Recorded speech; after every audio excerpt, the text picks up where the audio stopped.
the last month, I've been salvaging my creativity.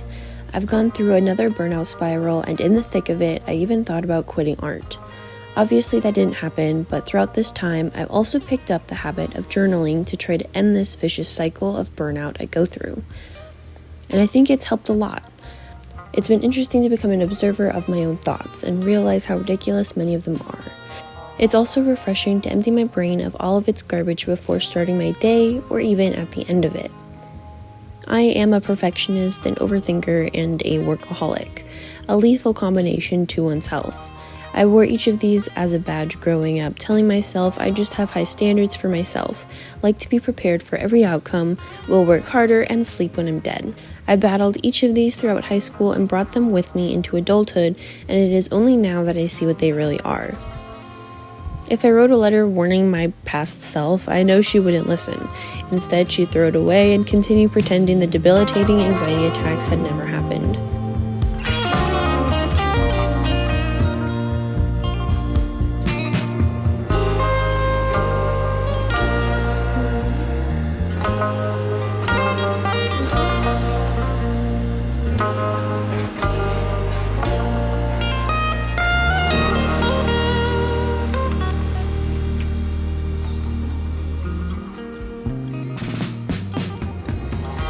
Perfectionism definitely deserves the top of the list.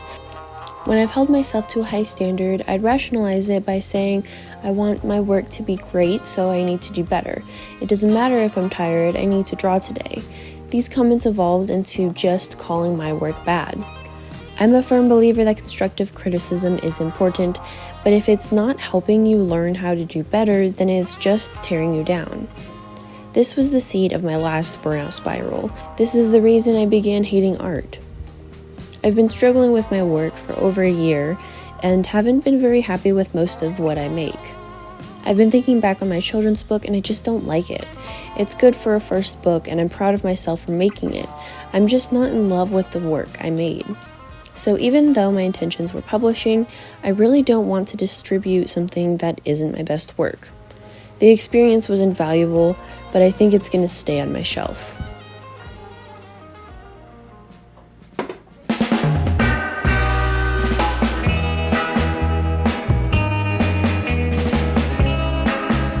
I'm still going to order a finished book and finish the video series, but that will be the end of it. Overthinking is a close second, and the reason I don't have more finished work. I have a hard time developing my ideas into a worthy piece. But in reality, I need to just make it anyways. It doesn't have to be perfect. In this case, I agree with saying done is better than perfect. Sometimes I also do this with videos because I want every video to be great, or at least better than the last, and sometimes that holds me back from just making them. I believe my best videos emerged when I was consistent instead of trying to make them good. This perfectionism bleeds into overthinking parts of my videos. For example, this is the third rewrite of this script. The last contributor to my burnout is overworking. Let me be honest here, I often work 12+ hour days, and my days off will still be at least 3 to 4 hours of work. All of these factors contribute to excessive amounts of work that never see the light of day. For example, I've started and made art for a shop launch at least 3 times in a row now, and all of it was scrapped because I didn't feel it was good enough. The most difficult part of this is that I disguise each one as something positive, and so when they start, I don't realize it's there until it evolves into the unhealthy thoughts. I'm hoping with my new journaling habit that it gives me the time and awareness to catch these things early on now that I recognize the pattern. I've begun the artist's way, and the beginning is all about eliminating these limiting thoughts and behaviors. I'm happy to say I'm 100% back, feeling so much better and back to being kinder to myself. Finally, what does this all have to do with this mixed media piece? Well, I've been trying to develop this painting idea for a very long time and couldn't figure out how to execute on it. I started some mermaid pieces, coming soon by the way, and wondered if collage and mixed media would be a good way to approach it. I tried to plan it out, but it just didn't feel right. So I just started. Initially, I wasn't going to record it, but it was going so well I wanted to share it. It was incredibly therapeutic and restful to create despite the 12-hour art process. I think what made it fun to create instead of tedious was working in stages and each stage being different. It began with painting pages to collage.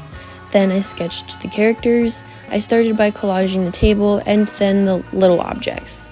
At the end, I painted the characters, and at this point, everything individually felt like finished work, until I glued it all together and added some finishing details with colored pencils and gouache. In the end, I have some mixed feelings about it, but since finishing it, I can't stop looking at it. I love both the physical and implied texture, but the most important thing is that I enjoyed each and every part of putting it together. There are things I would change looking back, but they're rather nitpicky and can be saved for something else in the future. Thanks so much for watching. I hope you enjoyed. I'm going to be trying some stuff over the next couple of weeks, and I will always appreciate your thoughts, so feel free to comment, and I'd love to hear anything that you've learned about burnout or about your experiences with it. I'll see you next time. Bye.